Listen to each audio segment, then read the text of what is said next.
Hi, I'm Jalen Rose, and welcome to the Renaissance Man podcast, proudly presented by the New York Post. You know what it is, a show where we cover trends in fashion, entertainment, current events, and everything in between. Our next guest is a comedic genius. Neal Brennan is the mind behind Netflix Three Mic Special and the co-creator of Chappelle's Show and classic movie Half Baked, one of my all-time favorites. He's also the host of How Neal Feel podcast. And you can catch his one-man show, Neal Brennan, Unacceptable, which is currently playing at the Cherry Lane Theater in NYC. It is my honor to welcome Neal Brennan to the show. Jalen, it's nice to be here. It's also funny to realize how old people are based on what they like of my work. Because I've watched you on TV for, when did you first come on TV? 95? Yes, absolutely. Yeah, like national TV started in 1995, and then been watching you 25 years now. And it never occurs to me that anyone has ever seen anything I've done. So it's just funny when you're like, Half Baked, it's one of my all-time favorites. So it's very funny to hear. Absolutely. And true story, you're and I mean what I said, you're a comedic genius. But I also read that you're the youngest of 10 children. Yeah. What was it like growing up in a household that big? And when did you discover you were funny? Well, how big is your family?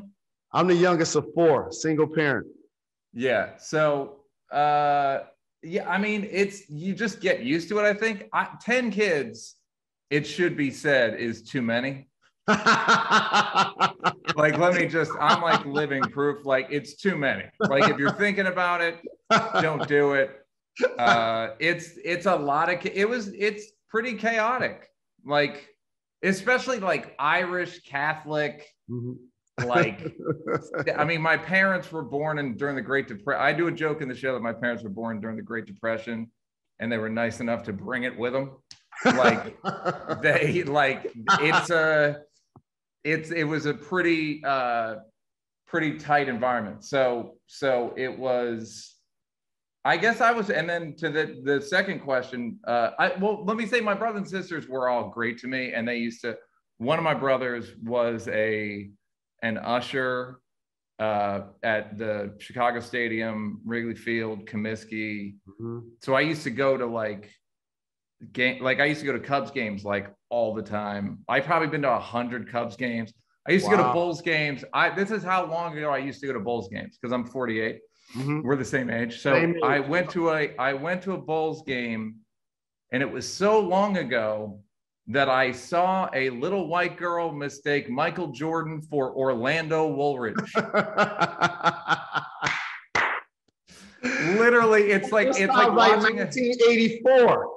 I believe it was 85, because it wasn't even his rookie year.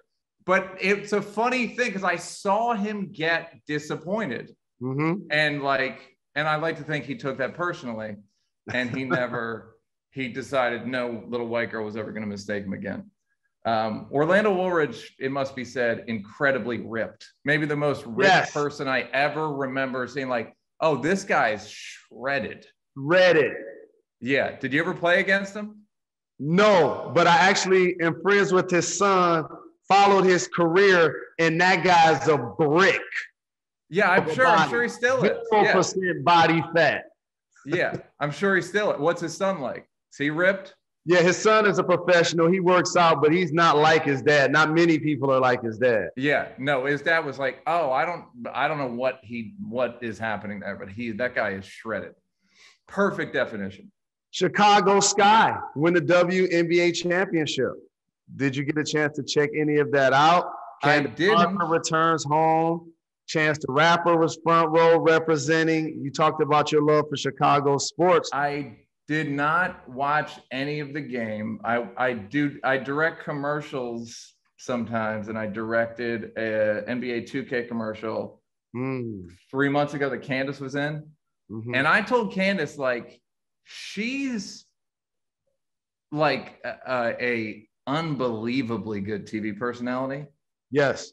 Like where I was like, hey, everything aside, I probably watched her announce 40 times more than I watched her play, where I was like, hey, I'm an asshole about this. You're very good at TV. Yes.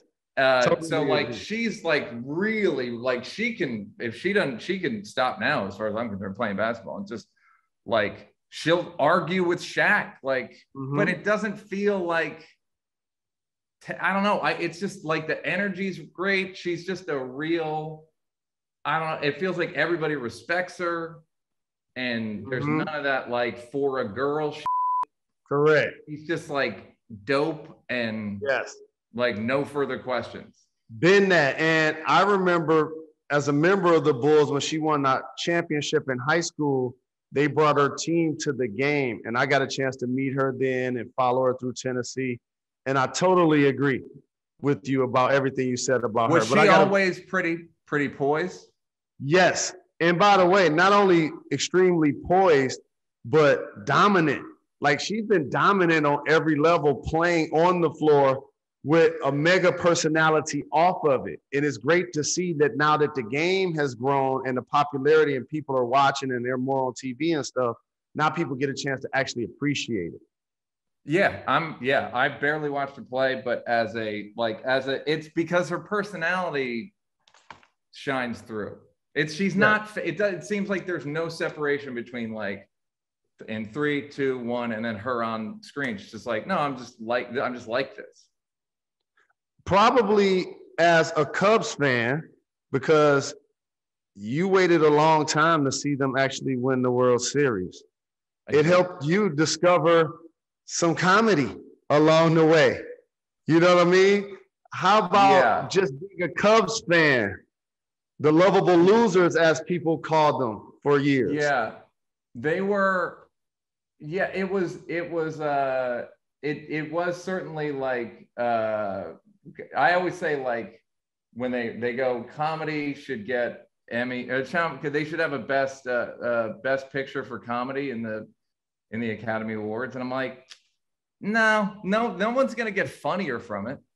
You know what I mean? Like you don't get funnier from praise. You'll get like a little more but it's not going to be, you'll grow more from, like adversity. Adversity. You learn more getting your shot blocked than correct than an easy lay-in. It's like, so yeah, like that's been the odd thing was in terms of baseball, I went to game 6. I went to the Mets Red Sox game 6, like the Bill Buckner game, and he played in Chicago forever. So I was like, oh no, I'm used to this. Wow. So I was lucky. I was very lucky to go to that game. So I saw some cool, I just had access. My brothers and sisters all gave me a lot of access to the world. Like my brother was a caddy on the PGA Tour. So it was like, I got to see like a bigger world. You know what I mean? Absolutely. And when did you discover comedy? And not the act of being funny, but like comedy as a professional art form. And who were some of your biggest inspirations growing up?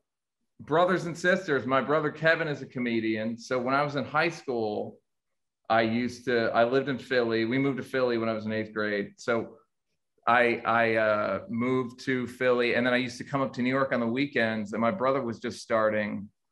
And like an average show when I was in high school, and then I ended up coming here for college as well, was like Ray Romano, Jon Stewart. And then I came here for college, Dave Chappelle, Chris Rock was around, and none of these people especially successful. Chris Rock was in Beverly Hills Cop 2, and he had a Beverly Hills Cop 2 jacket, and it was like, how did you get that? Classic. It was like impossible. Like you were near a movie. Now there's so much content that people just like, someone's shooting across the street, you don't even ask what they're shooting. Whereas in the 80s, if someone was shooting, you would just go stand there and just stare. And like, what are y'all doing? What? Huh? What can I like? And now it's so steady. But that, Louis C.K. was around, just people that were not successful. And then I ended up, so this is in the 80s. So you'll, again, so comfortable to be on the same timeline. Do you remember when Spike was doing press for Do the Right Thing? Yes, absolutely. Okay. It was controversial in a lot of ways because of the fight to power and Chuck being Public Enemy.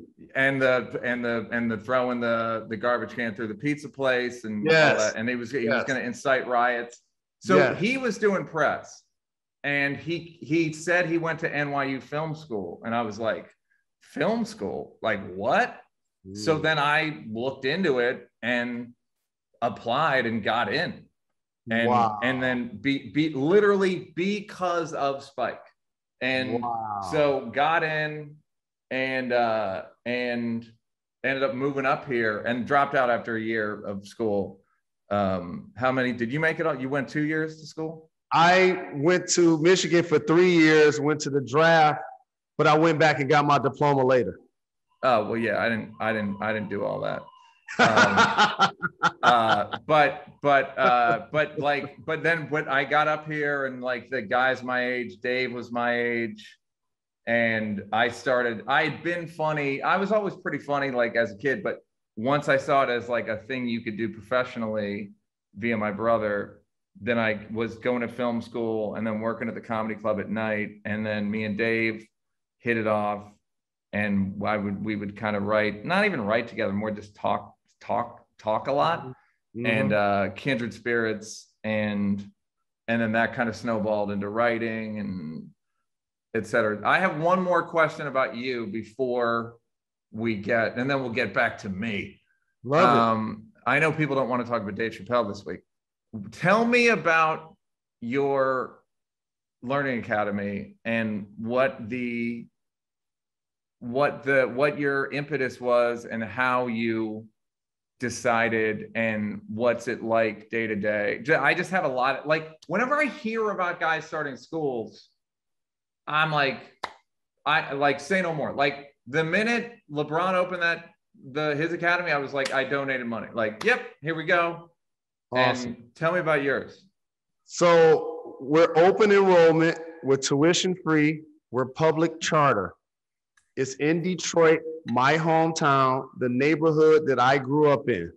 And the work that I do is called Bridging the Education Gap. My goal is like almost like a Robin Hood theory.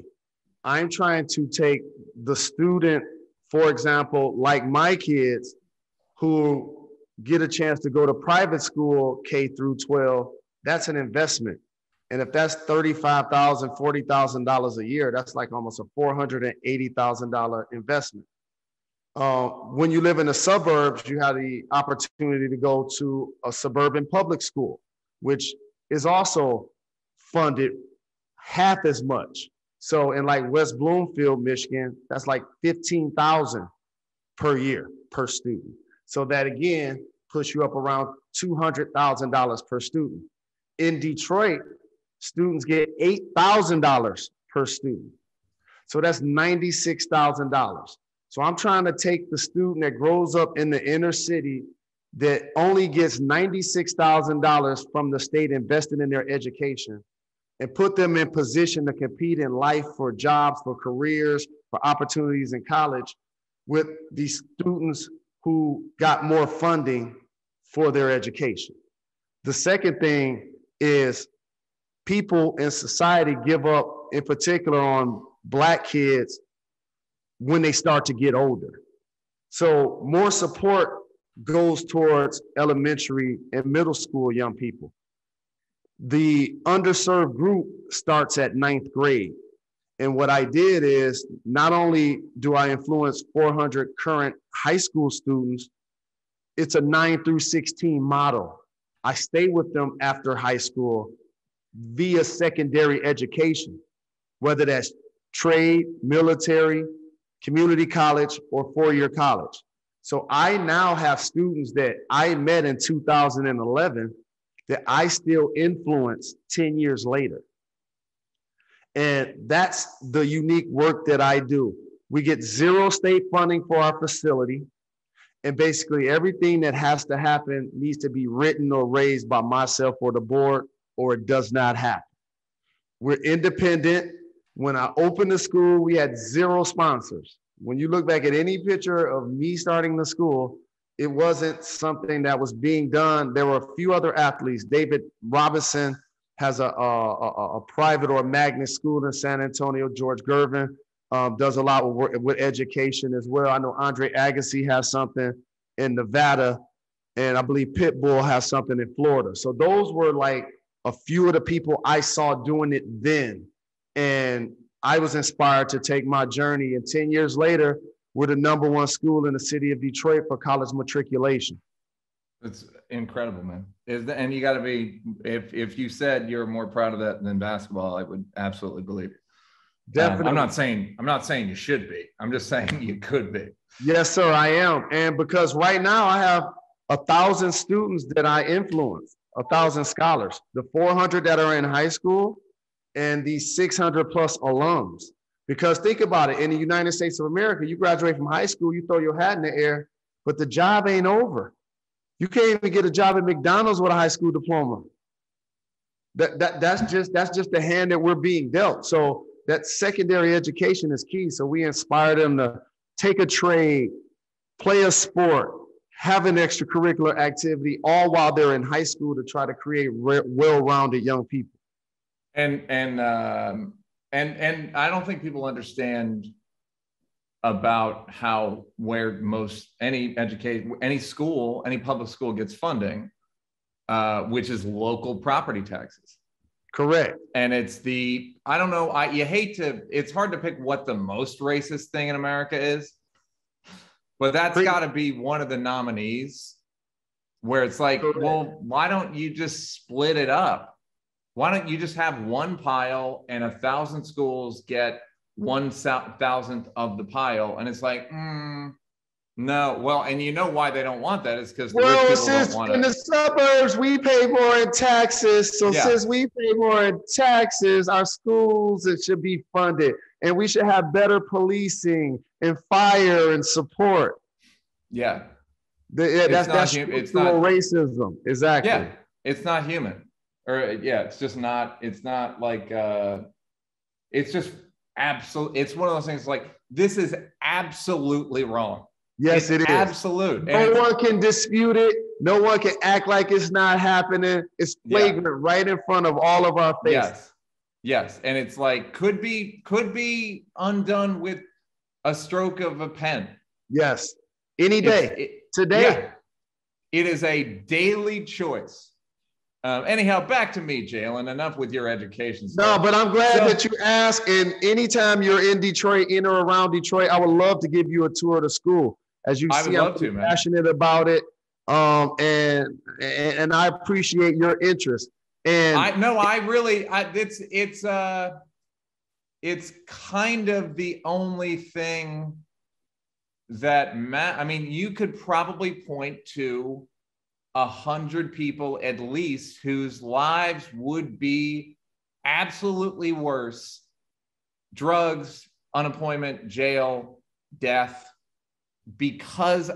directly because of your action. And it's got to be really gratifying. You must want to tell people like, yo, man, this is gratifying.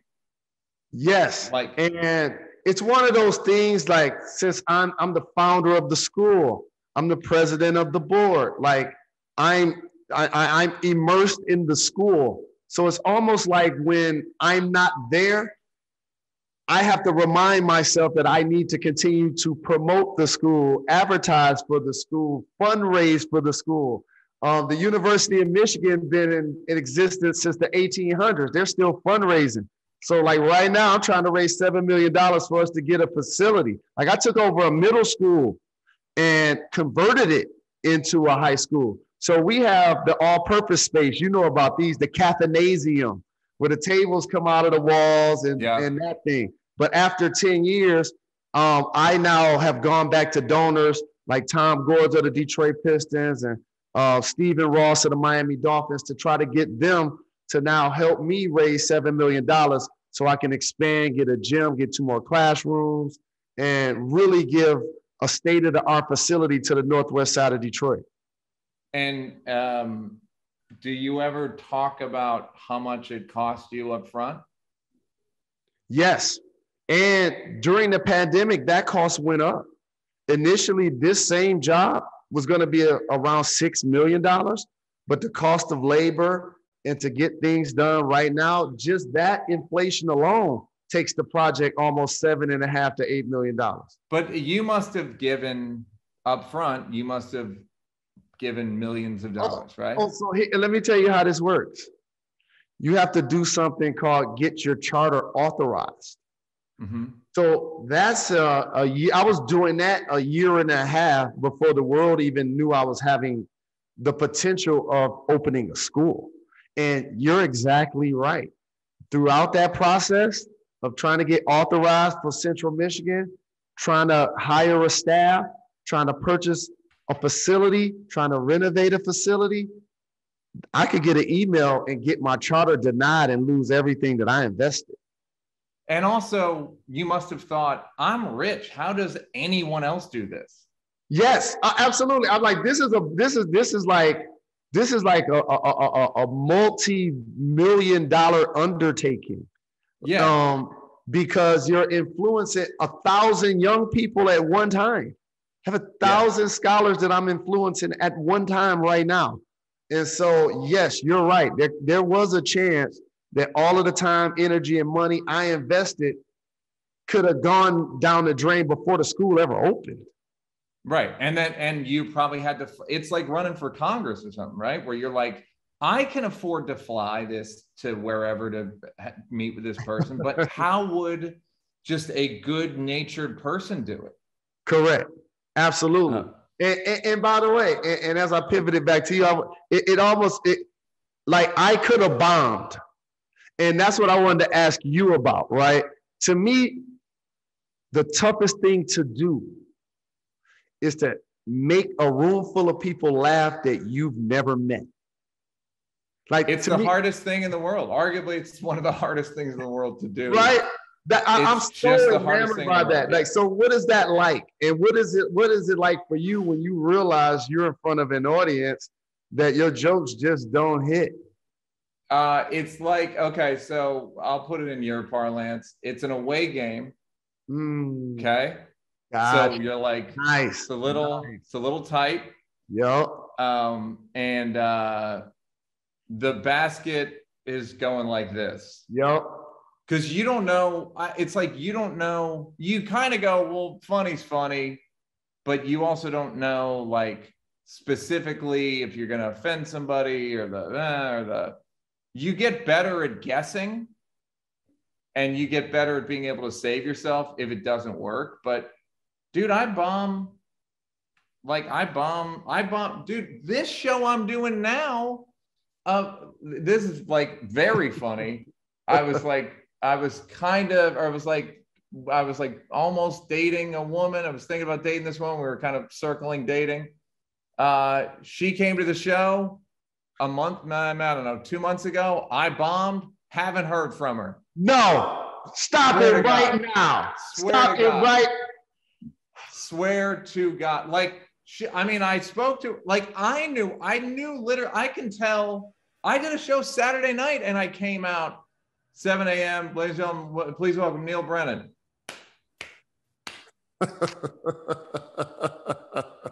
And I can just tell, like, oh, this isn't going to be good. And It's not the kind of show where I can kind of goose them with crowd work or somebody's shirt or like, look at this motherfucker tight ass pants or whatever. Like, I can't, I just have to do the show. Right. There are times where you just got to take it. Like, oh, okay. What's that? 9 points and 2 rebounds. All righty. It's still a night at the job. I see what you mean. Yeah, exactly. It's like my season stats are still good. Correct. I'm still averaging 26 and 9. Yeah, still getting, like, triple double. You know what I mean? Yeah. But it's still like that night. It can, like, because people don't. The woman actually said to me, I don't know what like, whatever. You do a show every day, so you do several shows every day. Yep. But the woman said to me after the show, "How do you think it went?" Which is like, they don't know. Like, there's only a few things people say when you bomb, and that's one. Correct. One of them's, how do you think it went? The other one is, my section liked it. Well, I thought it was funny. I thought it was fun. Or in black rooms, when you bomb in a black room, well, in black rooms, they go, yeah, you did your thing. Yeah, it was cool. Yeah, it was good. No, that was it was cool. You did your thing. It's all good. Right. You did your thing. Yeah, you was good. You was nice. It was all right. So what, and I joke a lot about this. There is a difference between entertaining a black audience and a white audience. Can you please acknowledge that fork in the road? I've gotten into arguments with black journalists about this, where I was like, black audience and white audiences are different, and they were like, you can't say that, and I was like, yeah, I can. Yes, I have to deal. I'm a Formula One driver. Tracks are different. I'm not going to go, well, this track's in Dubai but I don't want to say it's different because I'll seem like I'm Islamophobic or whatever. You know what I mean? Like, or I don't even know if Dubai's Islamic, but I think it is. Anyhow, in a black room, you just kind of can't be cutesy. You can't be like overly clever. You can't be. I like, even with like Chappelle show, would be like, would this work in a barbershop? Gotcha. And if it didn't, if we ever did a sketch that bombed on the show, it wouldn't. You never saw it. We ended up doing a garbage episode, but like you never saw it. But afterward, me and Dave would look at each other, and I'd go, "Very smart sketch." Not funny, but very smart. So it's kind of just got to be like, I would say it's got to be like a little more visceral for black crowds, and less like thinky or clever or like British. Like it's just got to be like fun. I don't know, just like fun, like wetter, if that makes sense. But then people get into like, well, why are you saying that? Are you saying that black people can't come? No, stop it. That's not saying that at all. Now, in contrast, tell me about making the white audience laugh and entertain. White audiences are a little more like, they're happy to do a little more of that. They like feeling clever, I think. Mm-hmm. They like feeling like, oh, I got it because I put that together, and and there's like an old Earthquake joke where he said he doesn't sell, he wouldn't sell. The sentence for crack was higher than cocaine, for powder cocaine. Uh-huh. So he would sell cocaine and baking soda together and say, you're gonna have to assemble it yourself. Earthquake's so goddamn funny. But it's a bit like that with white crowds, where they're like, I'm happy to do the work. So I don't know what that says, but it doesn't say anything. It's just, that's what it is. Correct. It is. And by the way, and you mentioned Dave, and you guys, like, y'all met at a club, right? Yeah. And that friendship and artistic collaboration has really given us some classics. You mentioned Half Baked, like that's one of my favorite movies. The Chappelle Show, all-time classic. But at one time, people looked at Half Baked like a failure. Yeah. It didn't catch on initially. And then it became cult. Did it achieve cult status?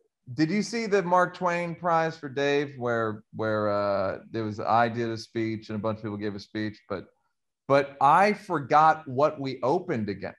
Half Baked opened against As Good as It Gets, Good Will Hunting, 007 GoldenEye, and Titanic.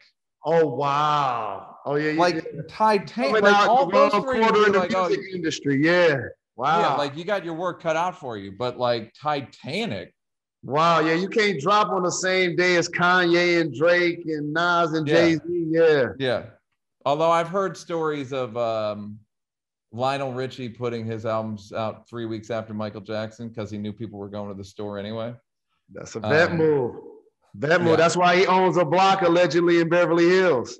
I believe it. So that it was a failure. And like I don't know if you've experienced this professionally, but you know, when you have a failure, you kind of don't each other for a little bit. You kind of like, there's like a stink to it. Yeah. And we didn't each other for a year or two, because it was just like I'm not like I thought it was his fault or he thought it was my fault. It's more like I thought he thought it was my fault. So you know what I mean? Like you kind of like playing defense, and he might have thought I thought he wasn't a big star. You know what I mean? Like you just start second guessing. Right. I don't know if you've had any, Jalen, I don't know if you've had any complicated public friendships, but yeah, exactly. Yeah. So, you know, it's like,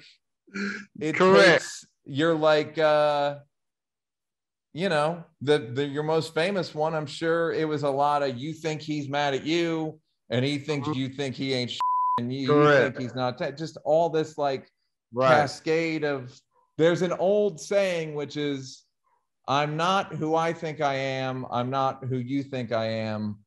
I am who I think you think I am. Like everybody's playing defense against what they think the perception of them is. Anyhow, so like we didn't, from that came out in 98. We were a little dormant for you know, 99, 2000, and then around 2001 we started talking about the TV show in 2002. But it was, you know, it's just, I mean, I'm sure again, I don't have to tell you. Talk about like recovery. So you start Half Baked, initially people think it's a flop, and then you guys take a hiatus and link back up and do the Chappelle show. Yeah. I mean, what was you doing that 3 years? You was in the lab.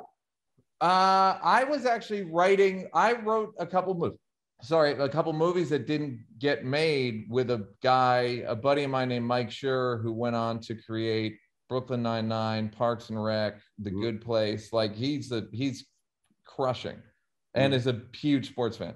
But he but basically, Chappelle Show is a direct response to Half Baked in that we were sort of taken out of the process, where the way Half Baked looks, like a lot of the decisions about Half Baked were made without us, and then they bring us in and go, all right, so we're shooting tomorrow, and it was too late for us to say anything, right? Gotcha. So on Chappelle Show, it was like, hey, every inch, every stitch of fabric, every single decision, every staff member, every machine, every one of us has to approve it. And to your point earlier about the school, it is laborious and it is a pain in the ass, and it's kind of the only way to make a good thing.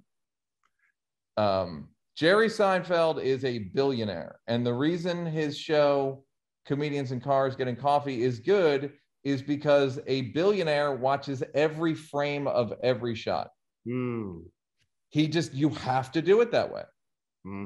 Like that's just the way you have to do it. And unfortunately, it's like I said, it's a giant pain in the ass, but it is it's kind of, there's no alternative. So I did a little more digging into your story and realized that you also wrote comedy for kids. You wrote all that. Nickelodeon sketch comedy. Nickelodeon. Yeah, Kenan Thompson. So Kenan and Kel, I wrote an episode of Kenan and Kel, Yeah, so what is it like as an adult writing comedy for kids? Well, I will say I was barely an adult. I think I was 20 or 21. So like I was barely an adult. I will tell you right now, I was not very good at it, Jalen. I did get there was a sketch that Kenan used to do called Pierre Escargot, where he would teach kids French. That was my idea. My ideas were, they would always say I was experimental. because I had weird ideas. Remember the hair? You're old, so remember the hair club for men? You know, I remember. Of course. So the hair club for men, I had a sketch idea. I think I wrote it called the hair club for boys, where like 10-year-old boys could get chest hair. Just like a funny idea, but it's kind of not for kids in a weird way. Like, I don't even know what the premise was. If that is not your real hair, you've made a huge you've made a very good transition to like you didn't do the I don't want to diss LeBron, but you haven't done the who was not Caron Butler, who was the guy? It was Caron Butler and Carlos Boozer. Carlos Boozer, that's what I'm. The CB is doing it. Yeah, Carlos Boozer's got. Yeah, I'm lucky. No, this is all of my glass. I'm lucky. Yeah, this is all of my. I'm lucky too.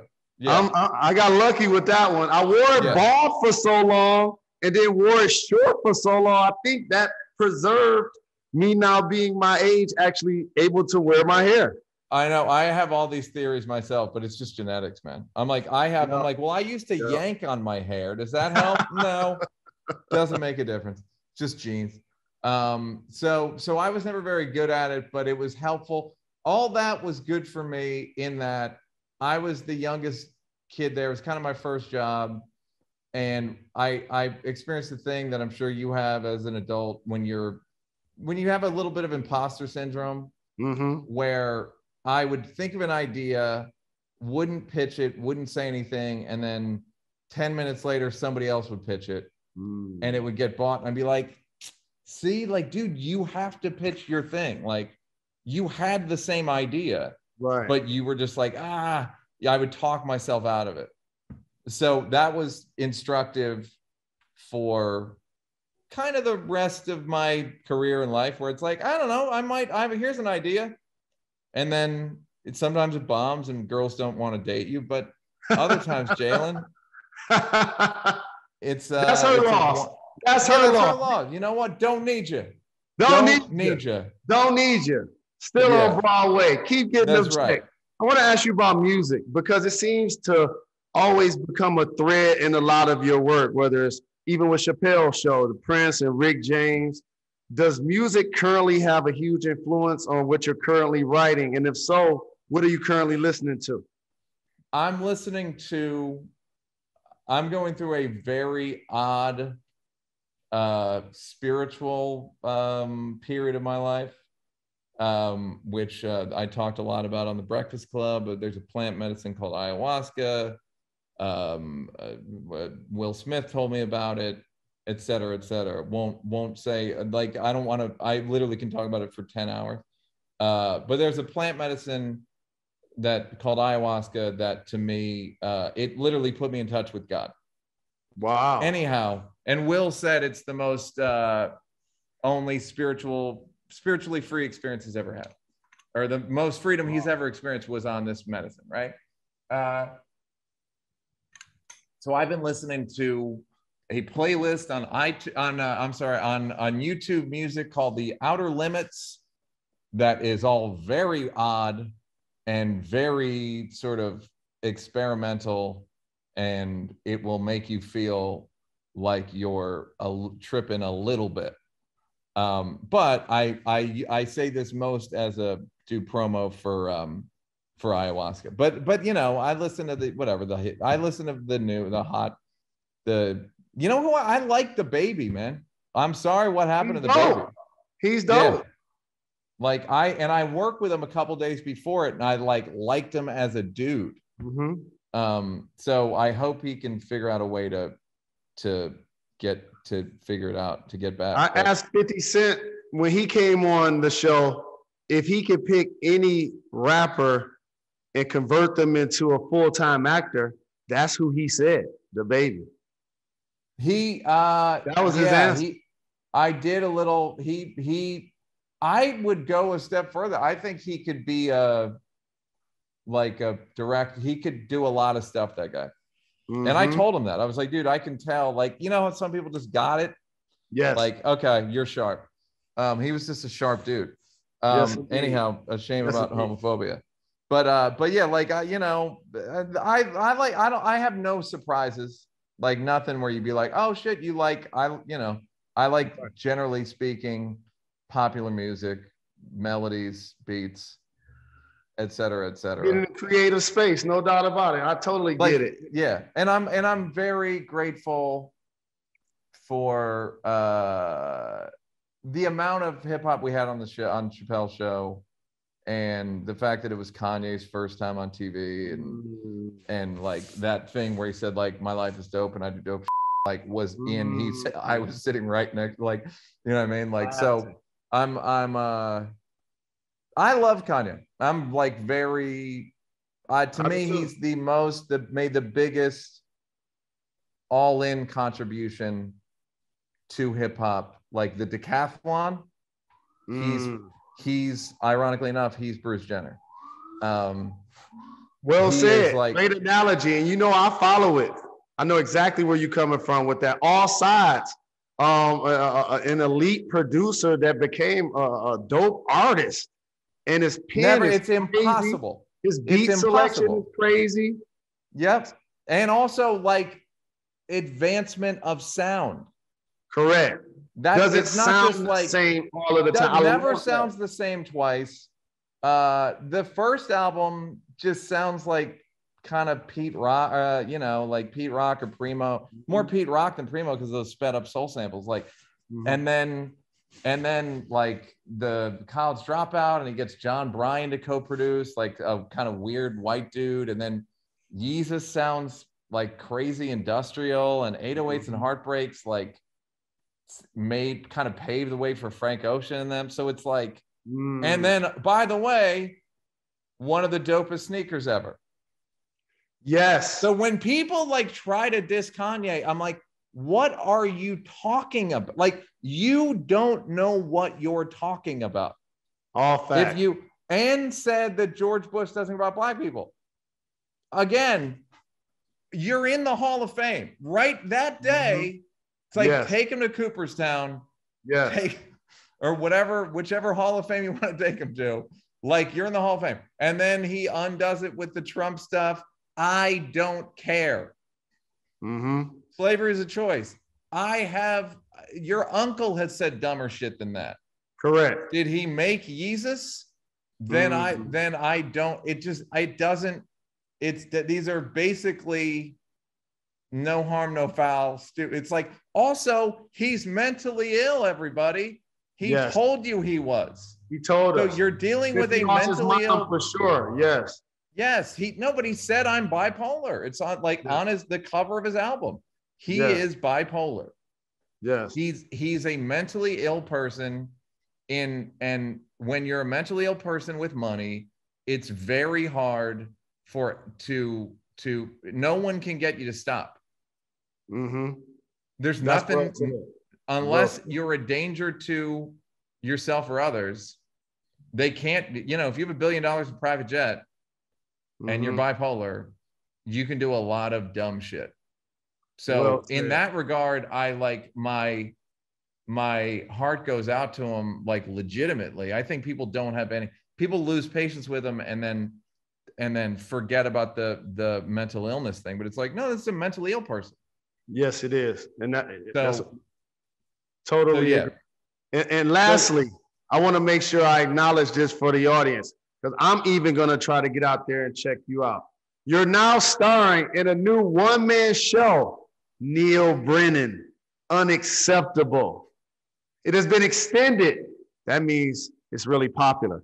Through November 21st at the Cherry Lane Theater in NYC. And as I mentioned, tickets are clearly going fast. What was it like, your process in developing this show? And what is the biggest thing you hope people take away from watching it? The biggest thing the process was, I had a lot of like disparate, I just had a bunch of jokes. Like, I was just looking at, like, I had an hour of jokes, right? And I was like, what am I getting at?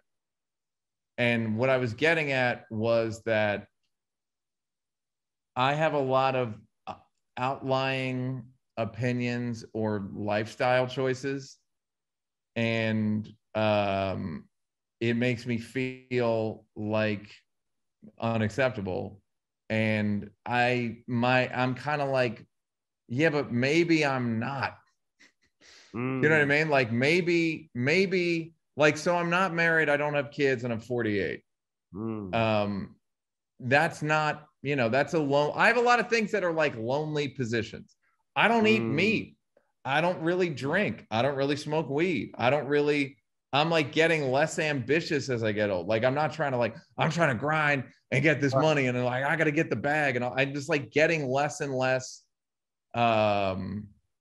sort of typical or I just have like my similarity circle is like really small. Like if you say really who's Neal Brennan like in showbiz, or the easy answer is like Eminem because they associate him with black people, but it's like that's not a good analogy because I was a writer and I became a comedian. I was a writer director and became a comedian. Like I have a lot of ways in which I'm odd, and you get to feel like that when you're odd in a lot of ways, when you're isolated in a lot of ways, it's hard not to think like it's your fault. Correct. Which I think a lot of people experienced during COVID, because they were like, why am I isolated? Even though it's a global pandemic and we can't go outside. I think your bodies, we have cave bodies. Yeah. So our bodies are like, well, we must have up and we must have done something wrong. And the thing I want people to take away is like, we got to be a little more kind to ourselves about this stuff. I do a joke where, the odds of marrying a person you're dating it's a 1 in 8 chance. And then there's a 50-50 chance that the marriage will work. So it's a 6% chance that you'll be in an everlasting loving relationship with the person you're dating. 6%. And I'm like, which is luck, right? And I said, but we judge each other, we judge ourselves, and we shouldn't, because it's not humane. Like, we should give each other some empathy. We're basically all fans at an NBA game taking a half-court shot. When those fans miss it, everyone goes, oh, they don't go, you. Right. Think about why you missed that shot. You know what I mean? Like, we should be realistic about what our expectations are for ourselves and others. So that's kind of the point where it's like an hour of good jokes, but the underlying thing is that. Well, I definitely plan to come support you. I appreciate you taking the time. But before I let you get out of here, I have a rapid fire segment called Gone in 60 Seconds. You ready to do this? Let's go, man. Quickly, name all of your siblings. Joey, Sheila, Kevin, Tommy, Mary, Ann, Peter, Nora, Danny. You're a great brother. Well, a few of those people would dispute that. You want me to say their names? Which city has the best comedy scene? New York. Which Chappelle show sketch are you most proud of? It's tied for first for different reasons. There's Rick James, obviously, just because it's like the level of difficulty is incredibly high. But there's also a sketch that it's where Dave it's called Jury Selection, where Dave is up for jury duty in the OJ trial, like the Michael Jackson trial, and a few other trials. And it's one of these sketches that like was a direct argument between us, and we needed a sketch really badly. Wow. And it was like, let's go. Like, like we both saw it at the same time, like, let's go. And so he said one time it was his favorite sketch too, for the same reason, because we just needed it. We had we were metal on metal, no sketches. Wow. 2 more. Yep. Who are you dying to have as a guest on How Neal Feel podcast? We don't really have guests. We had Blake Griffin on. He's called in a few times. He's a buddy of mine. And we've had Chris Rock on. I would say Barack Obama. Very nice. He's kind of the gold standard, right? Because he's funny and he's smart and he was the president. Yes. And lastly, but certainly not least, what advice do you have for aspiring comics? You have to have a standard for yourself in terms of what's